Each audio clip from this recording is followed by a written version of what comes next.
oltre 30 anni progettiamo e produciamo solo Arredo Bagno, una storia che ci ha portato a esportare in tutto il mondo un prodotto unico e di qualità. Mastella, Treviso. Le nostre regioni ancora nella morsa del vortice Igor. Sarà instabile in alcuni settori, ma diamo uno sguardo più approfondito con l'aiuto della nostra grafica.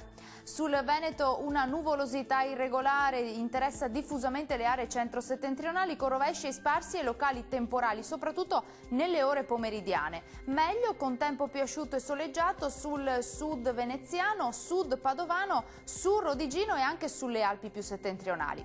Temperature massime tra i 18 e i 21 gradi, minime attese tra 11 e 15 gradi circa.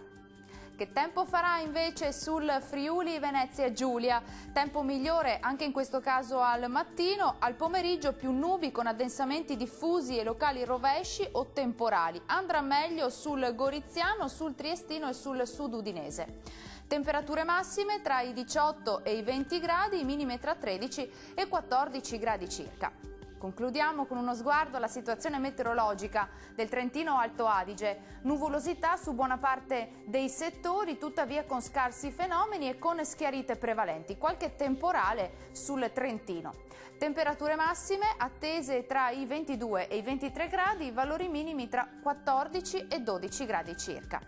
Il mare sarà quasi calmo sulle coste e poco mosso al largo. I venti deboli da nord-est sulle zone costiere e moderati invece al largo. Dal meteo è tutto, arrivederci.